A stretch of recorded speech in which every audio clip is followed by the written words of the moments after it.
तेरी तोड़ लगे जट उदों ওয়েলকাম আমাৰ কেএম ব্লগ। আমি এতিয়া আজি 1 জানুৱাৰী 2023 পৰিলে। আমি এতিয়া ব্ৰো আছে আমাৰ লগত আৰু ডেকা আছে তাৰপিছত বাকী আছে আৰু দুটা আপোনালোকক দেখাই আছে। দুটা এটা গাড়ী চলাই আছে, এটা একদম বহি আছে। তাৰপিছত এতিয়া আপোনালোকক দেখাই আছোঁ মন্দিৰত কেনেকুৱা কি হয়। যাওঁ আৰু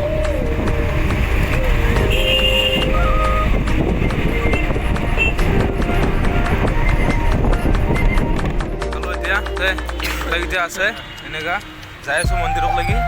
তো যাই থাকোঁ বলক, মন্দিৰত দেখাইছোঁ অলপ চলপ আপোনালোকক। কি হ'ব মানে ধামাকা হ'ব আজি। আমাক হ'ব না চিন্তা হৈ যাব চিন্তা আৰু লাহে ভিতৰত। তো চাই থাকক, দেখাই আছোঁ।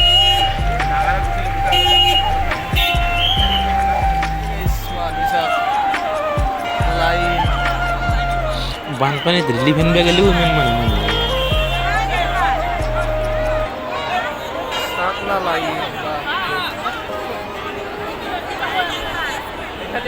এক জেগাত সেৱা কৰিলে হ'ল, এক জেগাত সেৱা কৰিলে হ'ল। লাইন পাতি সেৱা কৰিব লাগিব। লাইন পাতি সেৱা কৰিব পাৰি সেৱাটো এইগিলা মন্দিৰত জ্বলাই দি আছে। তাতে কৰিম আমি। আমি দৌলগোবিন্দ মন্দিৰ দৰ্শন কৰিলোঁ, কিন্তু খোতালা নহ'ল। নহ'ল এতিয়া মানুহ বহুত লাইন পাতি কেনে আপোনাৰ চাকি জ্বলাব লাগে। বহুত বহুত মানুহ হৈছে। এতিয়া ক'ত হ'ব নেক্সট যাত্ৰা? দীৰ্ঘেশ্বৰী। বলক গাইছ, এবাৰ দীৰ্ঘেশ্বৰী মন্দিৰ আপোনালোক দেখে। দীৰ্ঘেশ্বৰী গ'লে আৰু কিমান আছে হা? একেবাৰে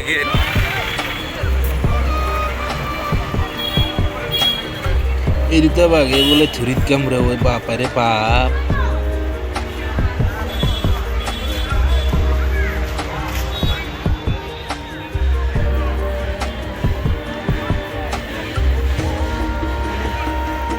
মূৰ্তি বান্দৰ কয় এইলে বান্দৰ, খুব বান্দৰ আছে গাইছ।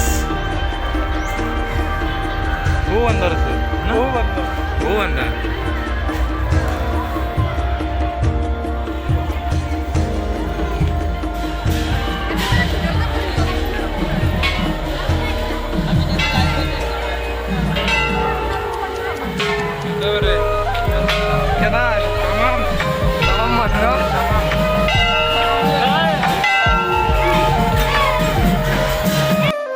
আমি দীৰ্ঘেশ্বৰী মন্দিৰ দৰ্শন কৰিলোঁ, তাৰপিছত দৌলগোবিন্দ কৰিলোঁ, আৰু এটা যোৱাৰ কথা আছিল, এইটো যোৱা নহয়, কেঞ্চেল হ'ল।